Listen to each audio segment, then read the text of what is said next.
వరలక్ష్మి వ్రతం రోజున ఆడవారికి ఏదైనా ఇబ్బందికర పరిస్థితులు ఎదురయ్యి చేసుకోలేని పరిస్థితుల్లో ఏ వారమైనా చేసుకోవచ్చా? లేకపోతే అదే రోజు చేయాలని ఏమైనా ఉన్నదా?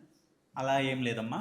ప్రతి ఒక్కరు కూడా మొట్టమొదటిసారి ప్రారంభం చేసేవాళ్ళు వరలక్ష్మి వ్రతాన్ని పౌర్ణమికి ముందుగా వచ్చేటటువంటి వారం ఖచ్చితంగా ప్రారంభం చేసుకోవాలి. మొదటిగా మొదలు పెట్టేవారు. పెట్టేవాళ్ళు. ఓకే. తర్వాత మిగతా వాళ్ళు ఒకవేళ ఆడవారికి ఏదైనా ఇబ్బంది ఉన్నా, ఇంట్లో ఏవైనా అనుకూలతలు లేకున్నా, మిగతా వారాలు శ్రావణ మాసంలో మిగతా వారాలు కూడా చేసుకోవచ్చు.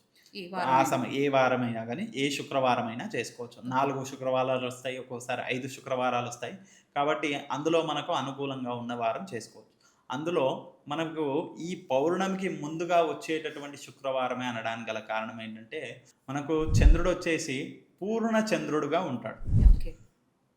ఆ చంద్రుడు పూర్ణ చంద్రుడుగా ఉన్నప్పుడు చేసుకున్న పూజా ఫలితం ఏదైనా కూడా పూర్ణ ఫలితం లభిస్తుంది. ఓకే. అందుకనే పౌర్ణమికి ముందుగా ముందు వచ్చే వచ్చేటటువంటి శుక్రవారాన్ని చేయమన్నాడు. ఓకే. అలాగే పౌర్ణమికి ముందుగా వచ్చేటటువంటి శుక్రవారం చేసుకోవచ్చు. అలా తర్వాత వెంబడే వచ్చేటటువంటిది కూడా పూర్ణ చంద్రుడుగానే ఉంటాడు. కాబట్టి అప్పుడు కూడా చేసుకోవచ్చు. లేదా అక్కడ ఇక్కడ కూడా కుదరలేదు అనంటే ఆఖరి శుక్రవారం ఎందుకు కాదు చేసుకోవచ్చు. ఓకే. దాంట్లో తప్పు లేదు.